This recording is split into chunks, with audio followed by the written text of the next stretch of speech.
Show you today how to make paleo espresso fudgy brownies.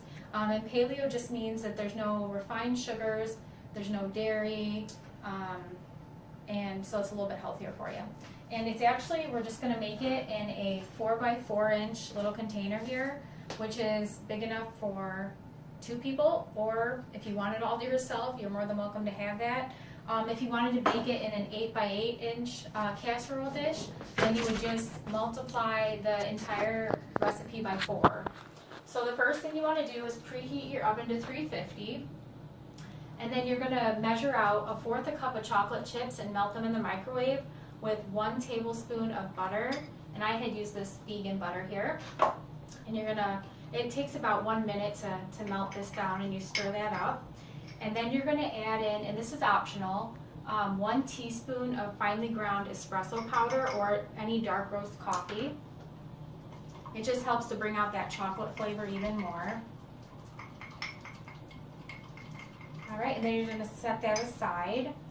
And in a separate container, you're going to mix 1 egg along with 1/4 cup of coconut sugar and 3/4 teaspoon of vanilla extract, which I've already added the vanilla and the egg in here.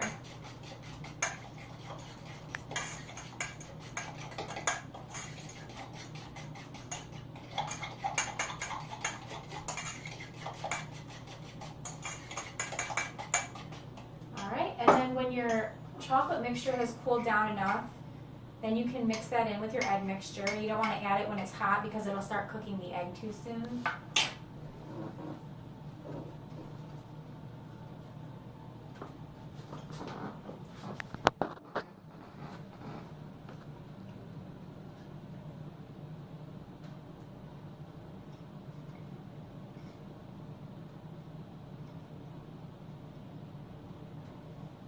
Trying to get that all out of there.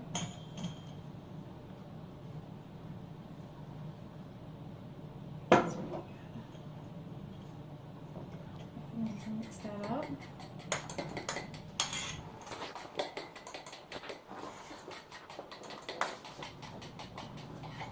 Oh, and paleo is also gluten-free, so there's usually no grains involved. So the flours that we're using today are almond flour and coconut flour, so it adds a good amount of fiber and protein. So the next thing you're going to add to this is just a pinch of salt. So I've got about 1/16 of a teaspoon here. It's right there. Then I've got 2 tablespoons measured out of my almond flour and 1/2 tablespoon measured out of my coconut flour. Okay.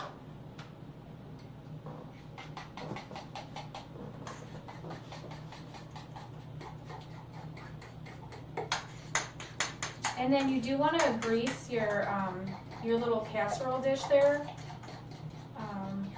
I use the vegan butter. You can use cooking spray or oil or butter, whatever you want to use. And this was actually just one of my glass storage containers that you can bake in. It's kind of a perfect size for 1 or 2.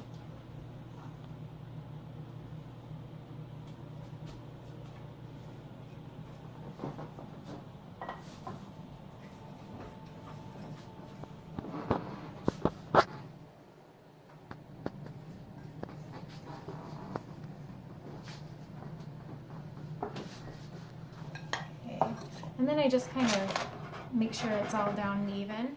And you're going to bake this in the oven for between 14 and 16 minutes. If you are doing an 8x8 casserole, then you're going to bake it for 25, sometimes up to 30. You'll just pull it out and check it every now and again with a toothpick and make sure it comes out clean. And then when it's all done, it's going to look like this. And like I said, this is a good size for 2, or if you want to indulge and have it all to yourself, it's quick and easy.